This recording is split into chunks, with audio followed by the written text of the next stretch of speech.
Coucou, j'espère que tu vas bien. Alors aujourd'hui, le sujet de la vidéo, c'est la communication au sein du couple. J'ai fait des lives, j'ai fait des masterclass dessus, mais je vois que c'est encore des sujets qui reviennent. Et ce qui est intéressant, c'est que avant, je ne m'autorisais pas à creuser davantage. C'est-à-dire que moi, quand une personne venait me voir et me disait j'ai un problème de communication, je le prenais pour acquis. Et d'ailleurs, c'est comme ça que j'accompagnais au niveau du couple. Voilà, pendant plus d'un an, j'ai accompagné de cette façon-là, en me basant sur la communication, la complicité, quelques piliers. Enfin, bon, j'avais 4 piliers comme ça. La confiance en soi et les émotions principalement. C'était principalement ça. Aujourd'hui, je m'autorise à te challenger.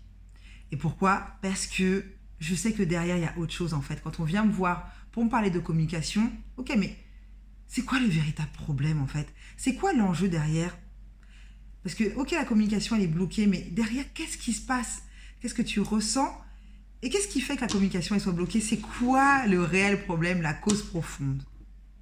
Et c'est intéressant de te poser ces questions-là, parce que généralement, en fait, on ne s'autorise pas à creuser un petit peu, on a peur des réponses, et c'est ça mon rôle en tant que coach. Moi, j'aime bien te dire, moi, je ne suis pas ta meilleure amie, je ne suis pas là uniquement pour aller dans ton sens. Non, moi, je suis là pour te challenger, et c'est ce que j'aime.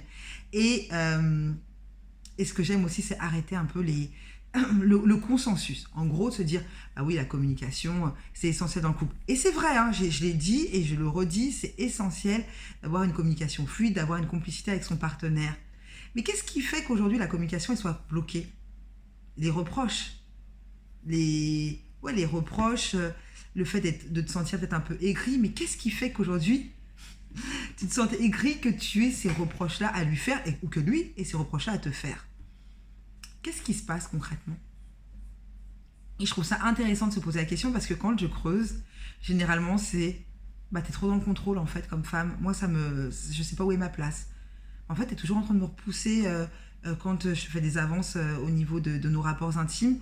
Donc là, moi en fait, je suis frustrée, donc ma frustration elle rejaillit par des reproches où je préfère plus te parler. Là, tu m'as manqué de respect. Là, tu as haussé le ton sur moi, la façon dont tu m'as parlé, le manque de respect. Vous voyez, donc c'est vraiment, c'est en creusant qu'on voit quel est le principal problème. Donc la communication, ok, mais quel est le principal problème? Qu'est-ce qui fait qu'aujourd'hui ta communication ne soit pas fluide dans ton couple?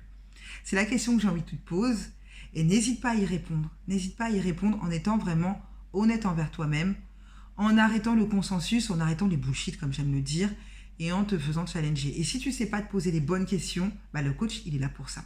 En fait, la coach, c'est ça aussi, son rôle. C'est de te poser les bonnes questions, les questions qui vont te faire sortir les choses que tu as au fond de toi. C'est pour ça, quand je parle du coaching, que je dis que tout est en toi. Tout est en toi, mais en fait, tu as peut-être un peu de mal à faire ressortir les choses, les vraies choses, les choses qui t'importent. Ok? Et donc, c'est ça, d'où le coaching. Mais vraiment, pose-toi la question. Aujourd'hui, la communication, elle n'est pas fluide, on ne se comprend pas. Ok, mais on se fait beaucoup de reproches. Mais c'est quoi la cause? C'est pas la communication, c'est pas la communication la cause. Qu'est-ce qu'il y a derrière? Qu'est-ce qui fait qu'aujourd'hui vous êtes beaucoup dans le reproche? Et je dis, les exemples que je t'ai donnés, c'est ce qui vient principalement en fait.